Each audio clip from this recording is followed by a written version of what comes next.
ดีครับแล้วก็ Welcome to Rita Gon Channel นะครับวันนี้พิเศษกว่าวันไหนๆนะครับเพราะวันนี้เราจะพามาที่นี่อาคาร OCC One City Center นะครับซึ่งจริงก่อนหน้านี้เราเคยพามาแล้วนะครับแต่วันนี้ที่พิเศษเพราะว่าเราจะพามาเจาะลึกไลฟ์สไตล์เอลิเมนต์ทั้งหมดในตึกนี้นะครับว่ามีอะไรบ้างนะครับในเรื่องของตัวคาเฟ่เองหรือ Facility ต่างๆนะครับก็พิเศษมากๆนะครับอยากให้ดูกันตั้งแต่ต้นจนจบนะครับว่าตึกนี้นะครับอาคารที่สูงที่สุดในประเทศไทย Office Grade A บวกเนี่ยมีอะไรบ้างถ้าพร้อมแล้วตามมาเลยครับก็การเดินทางก็สะดวกสบายกว่านี้ไม่มีอีกแล้วนะครับลง BTS เพลินจิตนะครับออกประตู5นะครับหรือ Exit 5นะครับก็จะเจอทางเชื่อมแบบนี้นะครับซึ่งจะพาเข้าไปยังตัวตึกนะครับซึ่งตัวตึกนี้ก็คือได้รับการออกแบบพิเศษนะครับตั้งแต่ทางเดินเข้าไปเลยจาก BTS นะครับตึกนี้อยู่บนพื้นที่ทั้งหมด6ไร่กลางเพลินจิตเลยนะครับโดย6ไร่เนี่ยเราเฉือนถึง 50% นะครับหรือ3ไร่นะครับ 5,000 ตารางเมตรมาเป็นพื้นที่สีเขียวนะครับบริเวณนี้เนี่ยนอกจากคนที่ทำงานอยู่ในอาคารนี้สามารถมาใช้ enjoy ได้แล้วเนี่ยบุคคลทั่วไปบุคคลภายนอกก็สามารถมานั่งเล่นพักผ่อนหย่อนใจแล้วก็ถ่ายรูปได้สวยๆนะครับก็หลายๆคนอาจจะเห็นตัวสครับเจอร์นี้ในผ่านโซเชียลมีเดียเรียบร้อยแล้วนะครับสครับเจอร์ทุกตัวในที่นี้นะครับจะมีความหมายแฝงไว้หมดนะครับอย่างตัวนี้นะครับเราจะเห็นว่าเป็นตัว O 3 อันนะครับก็คือย่อมาจากคร่าวๆชื่อตึกนั่นเองนะครับอาคาร OCC นะครับที่เห็นว่ามีควันพ่นออกมาเนี่ยเพราะว่าอย่างที่บอกคือคอนเซปต์ที่นี่คือปอดแห่งใหม่สำหรับคนกรุงเทพนี่ก็คือออกซิเจนใหม่ของคนกรุงเทพนั่นเองเพราะนั้นควันที่พ่นออกมานี่ก็คือซิมโบไลซ์ของเรื่องของออกซิเจนที่เป็นการให้อากาศให้กับชาวกรุงเทพนั่นเองครับวันนี้จะพามาดูไลฟ์สไตล์เอลิเมนต์ของตึกนี้นะครับไม่ว่าจะเป็นเรื่องของคาเฟ่สวยๆร้านราเมงใหม่ล่าสุดที่เพิ่งมาจากญี่ปุ่นโดยเฉพาะนะครับรวมถึง Just Co นะครับก็คือตัว Co-working Space ที่ฮิตและเดิลที่สุดในเมืองนะครับมีอะไรบ้างตามมากันเลยครับและตรงนี้ก็จะมีอีกเซสชันหนึ่งนะครับเราเรียกว่า Secret Garden นะครับมันเป็นยังไงตามมาครับก็ตรงนี้นะครับเราเรียกว่า Secret Garden นะครับอย่างที่บอกโครงการนี้นะครับเราเน้นเรื่องของพื้นที่สีเขียวมากๆนะครับเพราะเราต้องการให้เป็นปอดแห่งใหม่สำหรับเพลินจิตนะฮะก็จะเห็นว่ามีบรรยากาศสวนร่มรื่นนะสามารถมานั่งพักผ่อนหย่อนใจจะมานั่งซื้อกาแฟชาข้างล่างแล้วก็มานั่งทานตรงนี้ก็ได้หรือจะขึ้นมาถ่ายรูปตรงนี้ก็สวยนะครับก็เน้นอีกครั้งนะครับวิธีมาง่ายๆนะครับ BTS เพลินจิตนะครับทางออก Exit ประตู5ครับ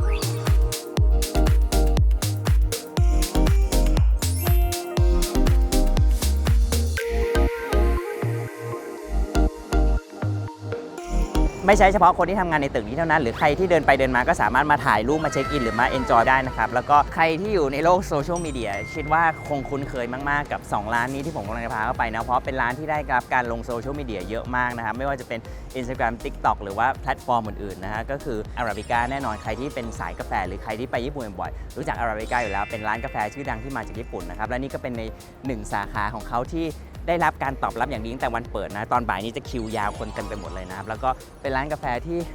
สวยสะอาดขาวสบายตานะแล้วก็มีความเทรนดี้นะครับมีความเก๋มากๆนะแล้วอย่างโลโก้เขาเนี่ยหลายๆคนอาจจะคิดว่าเป็นเปอร์เซ็นต์จริงๆคือมันเป็นต้นกาแฟและอันนั้นคือกลมๆคือเป็นผลกาแฟนี่นะฮะใครที่เป็นแฟนพันธุ์แท้อาราบิก้านั้นนอกจากกาแฟอร่อยๆแล้วเนี่ยก็สามารถซื้อพวกโปรดักต์เขาได้นะก็จะมีแบบว่าถุงผ้าที่แบบสวยนะมีเป้นะมีแม้กระทั่งรองเท้านะฮะแล้วก็พวกแก้วกาแฟจนถึงกระป๋องที่แบบว่าใส่ขนมใส่กาแฟอะไรได้แล้วก็ธีมเขาทุกอย่างมันก็จะเป็นแบบสีขาวสะอาดตานะก็คือแบบว่าให้ความแบบมินิมอลมีความเป็นญี่ปุ่นอีกอย่างหนึ่งสำหรับกระจกข้างหลังเนี่ยไม่ได้เป็นแค่ดีไซน์เฉยๆนะแต่เขามีความหมายหมดก็คือว่าสีของท้องฟ้ากรุงเทพมียามเช้ายามบ่ายยามฝนตกอะไรเงี้ยนั้นคือไม่ได้ทำร้านสวยอย่างเดียวแต่ทุกอันคือเรื่องของดีไซน์ element เนี่ยเขาคิดละเอียดจริงๆครับ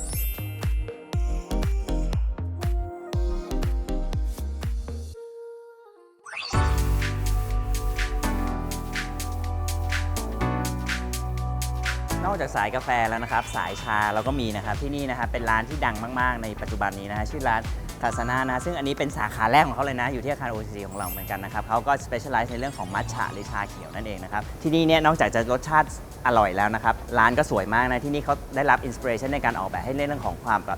มสงบนะเรื่องของพีซนะออกแบบเหมือนถ้ำนะหนีความวุ่นวายจากตัวเมืองนะมาอยู่ในความเซนในถ้ำที่นี่นั่นเองนะครับแล้วก็ที่นี่ที่พิเศษเพราะว่าคือชาที่นี่เนี่ยจะเป็นชาที่ใช้ในพิธีประเพณีชงชาของญี่ปุ่นโดยแท้นะครับชาที่นี่คือจะเป็นการอิมพอร์ตมาจากญี่ปุ่นตลอดที่ทางคนไทยเขาจะไป select เองทุก2 เดือนที่ญี่ปุ่นนะฮะแล้วก็เพราะนั้นคือรสชาติมันก็จะหอมอโรมามันก็จะแบบว่าอินเทนส์กว่าชาทั่วไปที่เราเจอในท้องตลาดนั่นเองครับ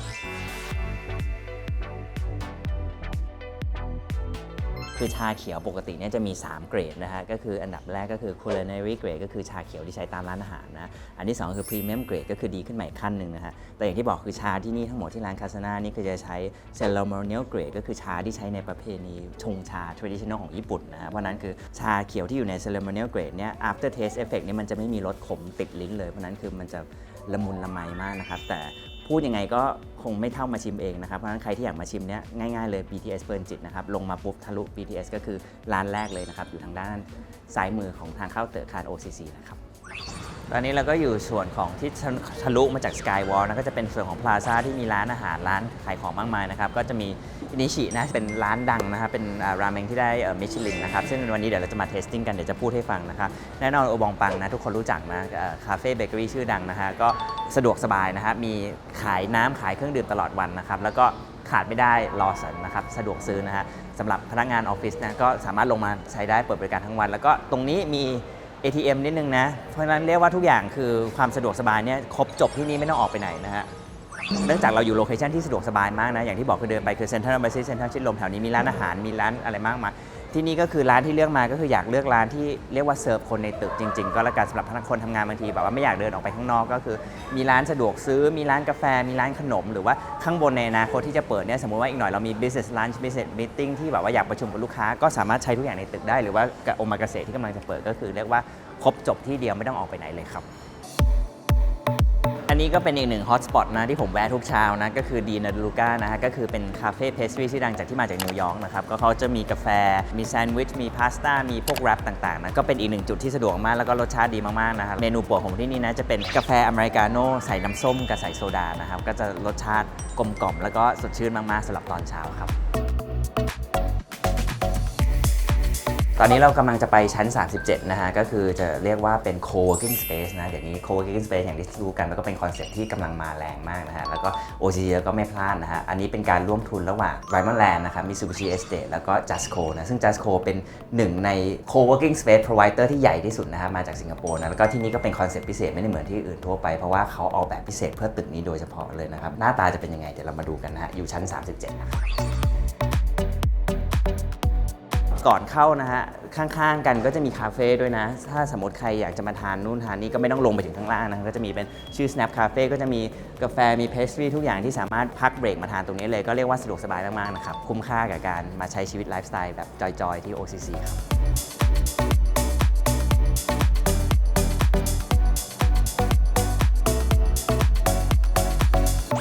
ก็ที่นี่นะเขาจะทำคอนเซ็ปต์เรียกว่าเป็นแบบไลฟ์สไตล์โฮเทลนะถ้าดูบรรยากาศข้างๆผมเนี่ยจะไม่เหมือนอยู่ออฟฟิศนะเหมือนมันทั้งทำงานอยู่กลางล็อบบี้โรงแรมแล้วก็เขาเชื่อว่าการที่บรรยากาศมันสวยงามเนี่ยมันจะทำให้ creativity มันสูงขึ้นสำหรับคนที่มาทำงานนะฮะและอีกทำอย่างคือไม่พูดไม่ได้เลยคือวิวนะไม่มีออฟฟิศที่ไหนแล้วที่ให้วิวคุณได้มากมายขนาดนี้นะฮะแล้วก็ที่นี่นอกจากนั้นนะทางนู้นก็จะมีเป็นห้อง private สำหรับใครต้องการพูดโทรศัพท์อะไรที่เป็นส่วนตัวเขาจะมีเป็นเหมือนโฟนบูธให้ด้วยนะครับตอนนี้พูดเสียงดังได้แล้วนะครับเพราะว่าเมื่อกี้อยู่ท่ามกลางทุกคนทำงานอยู่เราก็เกรงใจเขานิดนึงนะอย่างอันนี้คืออย่างที่บอกคือที่นี่เป็นคอนเซ็ปต์เหมือนไลฟ์สไตล์โฮเทลนะเพราะฉะนั้นห้องประชุมก็จะมีหลากหลายมีตั้งแต่แบบ traditional ที่เป็นโต๊ะประชุมโต๊ะทำงานหรือเป็นห้องนี่เราจะเห็นว่าบรรยากาศมันไม่เหมือนห้องทำงานเลยมันเป็นห้องประชุมที่แบบว่าไลฟ์สไตล์ที่รีแลกซ์ขึ้นนะฮะก็คือเป็นแบบชุดโซฟาเห็นวิวเมือง360องศานะแล้วก็ห้องนี้ให้ทายว่าค่าเช่าต่อชั่วโมงเท่าไหร่สวยงามขนาดนี้จะต้องแพงแน่เลย900 บาทต่อชั่วโมงเท่านั้นเอง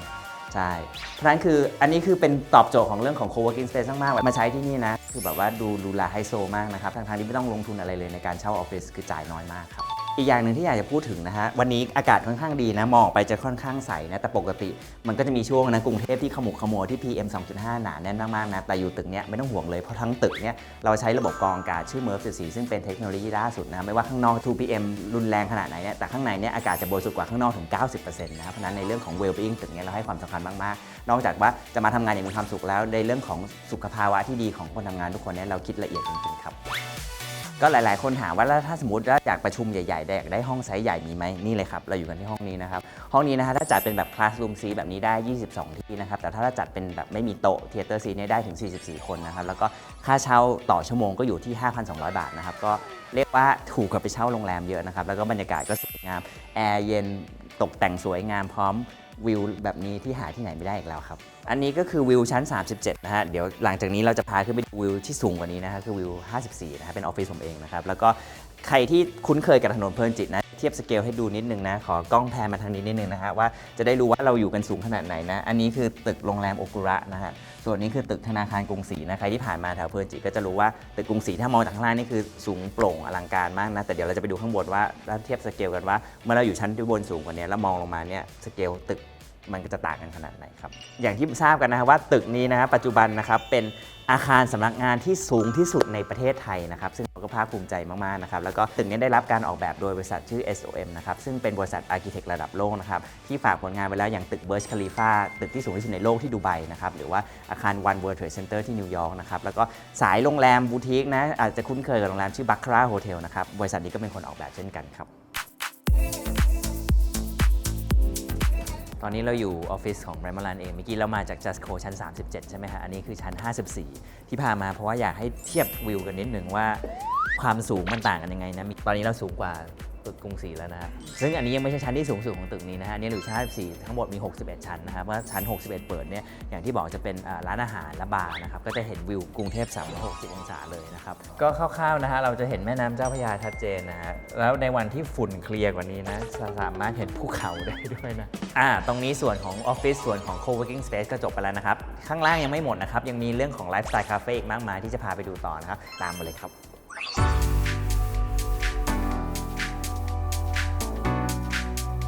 และตอนนี้เราก็อยู่กับ latest edition ของตึกนี้นะครับก็คือคาเฟ่ไลฟ์สไตล์นี้เลยนะครับหลายๆคนอาจจะคุ้นกับที่เห็นในโซเชียลมีเดียนะร้านกาแฟนี้พิเศษยังไงนะครับร้านกาแฟนี้เป็นการร่วมทุนของ3กูรูเลยก็แล้วกันนะครับใครที่สายฟู้ดี้เนี่ยต้องรู้จักแล้วอันดับแรกก็คือเชฟกากันนะครับซึ่งได้อันดับ1 Asia Best Restaurant นะครับ4 ปีซ้อนนะครับก็คือ1ในผู้ถือหุ้นที่นี่นะครับอันดับที่2ก็คือว่าสายกินทุกคนรู้จักอยู่แล้วนะครับซูริงนะครับร้านอาหารชื่อดังนะครับที่เป็นเชฟเยอรมันมิชลิน2 ดาวเช่นกันนะครับและอันดับที่3ที่เป็นผู้ก่อตั้งร้านนี้ก็คือว่าแบรนด์สตรีทแวร์ชื่อดังอย่างคาร์นิวาลนะครับทั้ง3คนก็ได้มารวมตัวกันเพื่อ create แบรนด์พิเศษนี้ Green and Bean สำหรับอาคาร OCC ที่นี่โดยเฉพาะนะครับและปัจจุบันนี้เพิ่งเปิดได้ไม่นานนะครับก็กลายเป็นที่ฮอตฮิตนะครับตอนบ่ายนี้จะคนแน่นมากนะครับก็เป็นหนึ่งใน destination ที่ทุกคนมาเช็คอินเยอะมากๆแล้วก็กาแฟที่นี่พิเศษยังไงนะฮะเห็นเครื่องขาวๆข้างหลังผมไหมอันนี้คือชื่อว่าเครื่อง Ground Control Coffee Brewer นะคะซึ่งเป็นเครื่องแรกในประเทศไทยมีที่นี่นะครับก็คือว่าเขาสามารถควบคุมอุณหภูมิได้ให้รสชาติคล้ายๆไม่ว่าจะเป็นเหมือนโคลบูหรือสามารถควบคุมจำนวนปริมาณน้ำได้นั่นคือรสชาติกาแฟที่นี่ก็จะพิเศษและกลมกล่อมจริงๆนะครับแล้วก็กาแฟที่เป็นขึ้นชื่อของเขาเลยนะอย่าง Cyclops Coffee นะฮะอันนี้ก็จะเป็นซิกเนเจอร์ของที่นี่นะครับแล้วก็จะมีพวกชานะครับแล้วก็นั้นก็คือใครที่ไม่ชอบกาแฟชาก็จะมีช้อยส์อื่นให้ได้อย่างมัทฉะด้วยนะครับแล้วก็อีกอย่างที่ไม่พูดถึงไม่ได้เลยก็คือขนมนะขนมที่นี่จะมาจากฝีมือของเชฟซูริงทั้งหมดนะฮะเพราะนั้นคือเรียกว่ากาแฟดีขนมอร่อยบรรยากาศดีอยู่ในตึกที่สวยและสูงที่สุดในประเทศไทยนะครับไม่มีอะไรที่ฟินมากกว่านี้แล้วล่ะครับและจะมีอีกหนึ่งที่นะฮะที่อยากจะพาไปนะครับก็คือข้างล่างนะฮะเราก็จะมีอีกหนึ่งร้านนะครับอยู่ตรงนี้นะครับเป็นร้านอะไรนะครับตามผมมาครับใครที่ชอบชานมไข่มุกนะครับร้านนี้แนะนำมากๆเพราะว่าข้อดีของเขาคืออะไรที่นี่สามารถเลือกความหวานได้นะตั้งแต่ 0% 25% 50% 75% หรือหวานเต็มร้อยนะเท่านั้นคือใครที่สายสุขภาพไม่ชอบหวานมากสามารถเลือกได้ตามใจชอบเลยแล้วก็อีกอย่างหนึ่งที่พิเศษคือที่นี่เนี่ยวัตถุดิบเขาเนี่ยจะใช้ของออร์แกนิกหมดหมายความว่าเขาจะไม่ใช้ครีมเทียมเขาจะไม่ใช้นมข้นเพราะนั้นคือใครที่ชอบติดหวานหน่อยๆแต่ว่าไม่อยากทำลายสุขภาพตัวเองอันนี้เป็นตอบโจทย์มากๆครับเหมือนเดิมครับเหมือนเดิมเลยนะคะครับกระเป๋าตังค์ขอกระเป๋าตังค์กระเป๋าตังค์อ๋อกระเป๋าเหมือนเดิมคืออะไรครับเป็นร้านประจำครับเหมือนเดิมคือชาไข่มุกไม่เอาไข่มุกหวาน 25% ชานมไม่ใส่ไข่มุกหวาน 25%นี่นะฮะได้มาแล้วนะครับ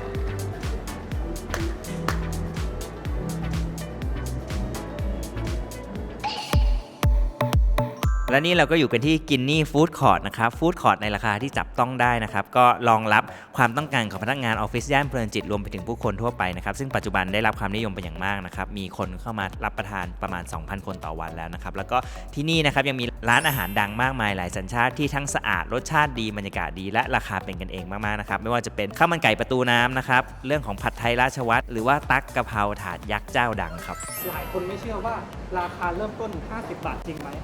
มาดูลองชี้เนี่ยมี45 บาทด้วย อันนี้ข้าวราดแกง1 อย่างนะเริ่มที่ 45 บาทนะฮะนี่ฮะข้าวมันไก่ 50 บาท คุณกรณ์ได้เทสชิมบ้างหรือยังครับ เรียบร้อยทุกร้านครับ เขาเหรอ ทุกร้านครับกะอะไรก่อนเข้ามาเราต้องทดสอบก่อนนะว่ามันถูกปากไหมเนาะใช่ อันไหนที่คุณกรณ์ให้เป็นแบบ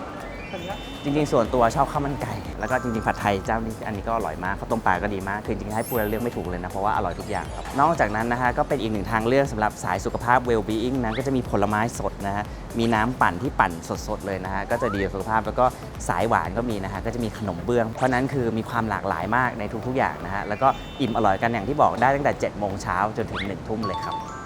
ครับแล้วตอนนี้เราก็อยู่หน้าร้านอินิชิราเมงนะครับซึ่งเป็นราเมงที่อยู่ในลิสต์มิชลินบิ๊กฟูมองไกนะฮะซึ่งเป็นสาขาแรกในประเทศไทยเลยนะข้อพิเศษของร้านนี้ก็คือว่าเป็นเส้นที่ทำและการนวดด้วยมือนะครับแล้วก็วันนี้ก็ตื่นเต้นมากๆนะฮะที่เราจะได้ชิมเป็นครั้งแรกก่อนใครเลยนะครับก่อนเปิดอย่างเป็นทางการเป็นยังไงตามเข้ามาเลยครับ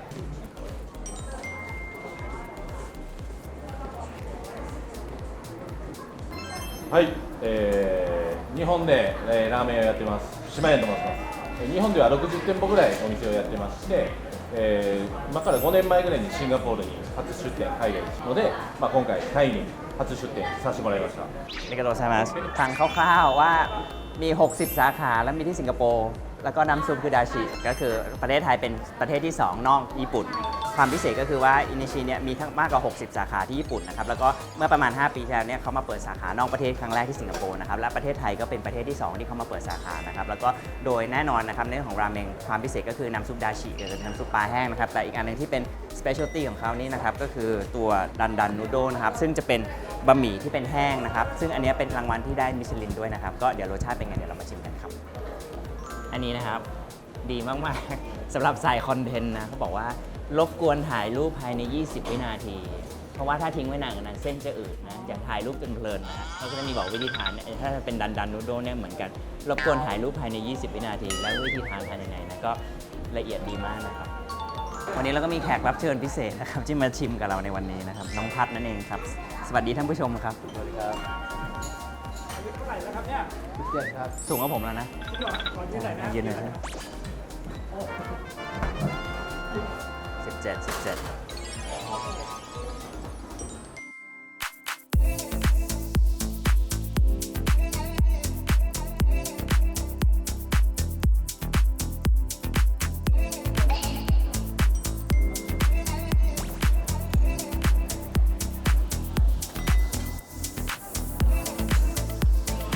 ่อยมาก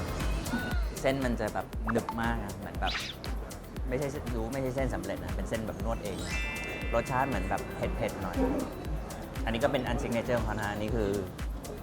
ดันนูโดอันนี้ก็คือเป็นอีกหนึ่งซิกเนเจอร์เขานะครับซึ่งมันจะมี3ไซส์นะมันจะมีเบสิกเรกูล่าแล้วก็สเปเชียลอันนี้ผมสั่งเป็นเรกูล่านะมันก็จะมีเป็นโพกชาชูแล้วก็มีเนื้อเป็ดแล้วก็มีไข่อย่างมะตูมแล้วก็น้ำซอสเลือกได้ 2 อย่างก็คือเป็นดาชิเป็นซุปปลาแห้งหรือเป็นโชยุก็เป็นซุปซีอิ๊วนะอันนี้เป็นดาชินะครับ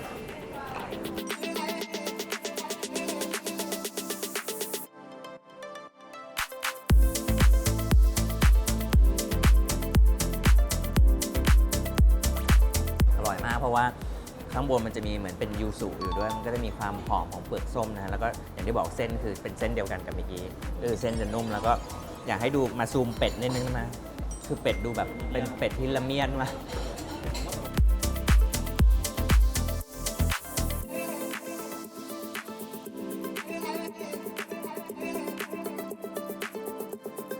ก็ขอบคุณมากนะครับที่มาทัวร์กันวันนี้นะครับกับอาคาร OCC นะครับกับไลฟ์สไตล์เซ c ชันของอาคารนี้นะครับก็หวังว่าจะชอบแล้วก็ถูกใจกันนะครับใครที่อยากมาตึกนี้นะฮะง่ายมากนะครับถ้ามาทางรถก็คืออยู่ถนนเพลินจิตตรงข้ามเซ็นทรัล Embassy เลยนะครับถ้ามา BTS ก็ลง BTS เพลินจิตนะฮะ exit ประตู 5 นะครับก็คือจะมี BTS walkway เดินตรงเข้ามาเลยนะครับแล้วก็อย่างร้านเนี้ยครับเปิดวันเสาร์ด้วยนะครับก็สามารถมาใช้บริการได้ตลอดและอย่างตัวอย่างร้านอาหารอย่างฟู้ดคอร์ทก็คือเปิดตั้ง7 โมงเช้านะครับก็แวะเวียนกันมาชมได้เลยจะมาถ่ายรูปเฉยๆหรือจะมาชิมกาแฟหรือว่าจะมาพักผ่อนหย่อนใจชมบรรยากาศสวนก็ได้นะครับที่นี่ OCC One City Center โดย Raymond ตอบทุกโจทย์ของไลฟ์สไตล์ครับแล้วก็ในอนาคตอยากดูอะไรอยากให้ผมทำอะไรหรืออยากดูกวินทำอะไรหรืออยากดูลิต้าหรืออยากดูน้ำพัดทำอะไรนะก็คอมเมนต์เข้ามาเยอะแล้วอย่าลืมกดไลค์กด subscribe แล้วกดติดตามด้วยนะครับขอบคุณมากครับ